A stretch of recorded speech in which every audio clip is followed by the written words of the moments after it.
Assalomu alaykum aziz YouTube ishqibozlari, aziz obunachilar.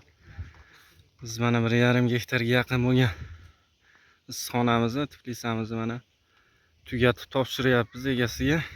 Xudo xolasa. Hozir shu kapamizning ma'lumotlarini beramiz. 6 metrdan tushgan limon ekishlikka moslashib qilingan.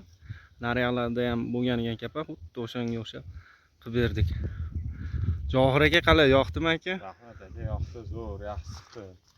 Qalay? Kamchiliklari yo'q. Xudo xolasa 2 qavatli bo'lib bitdi mana. 2 qavatli bo'ldi, mana ichida temizlangan bo'ldi. Qishda sovuqda shuni yoqib qo'yadi. Shu bilan limon o'ta issiq kerak emas, u sal-pal ichiga yoqib turadi, shu bilan qishda ham chiqib oladi.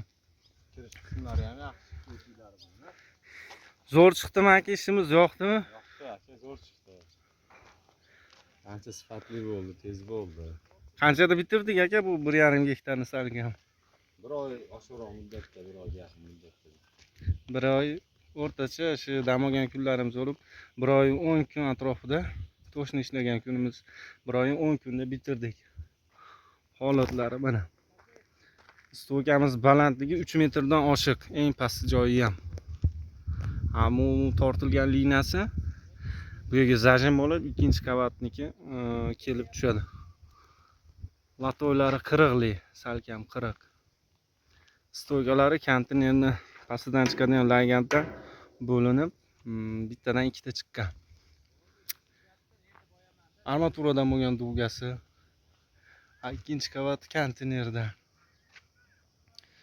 Uzunligi 116 metr, eniga esa 126 metr. Kashaylari kapalaydan qo'ydik. O'rtaga ham zigzag to'qib berdik. Sim tortsa u yoqqa bu yoqqa ketmasligi uchun. Holatlari zo'r. Kimga mana shunaqa issiqxona kerak bo'lsa, noldan material ichida hamma yo'qni qilib beraveramiz. Yoki materialingiz bo'lsa, bunday noldan bitirib beraveramiz. Faqat betonni qo'ymaymiz. Betonni kelishsa ham qo'yib beramiz. Bu Johir aka, obunachilarimizga nima deysiz endi aka? Nima maslahat berasiz? Obunachilarimizga tez kunlarda shunaqa issiqxonalarni qildirish maslahat beraman aka. Qalay, bu ishonarlimizmi? Albatta aka, bu ishonarli darajada yaxshi holatlar, narxlari ham ancha qulay. Narxlari o'sha kelishgan holda o'zingizlar bir aloqaga chiqib gaplashsanglar bo'ladi. Ana bu akamiz mana ishonarli, o'zini Tiflisasi, bemalol kelib yoqtirdi ishlarimizni. Biz ham bu akani yoqtirib qoldik. Xudo xolasa yana ishlari bo'lsa, bemalol aka aloqaga chiqaverasiz. Yana quriladigan joylarga xudo xolasa aloqada bo'lamiz. E'tiborlar uchun rahmat. Moy Mirzo aka YouTube kanalida bo'ldinglar. Erkin usta nomerlarimiz bor. Bemalol murojaat qilishingiz mumkin.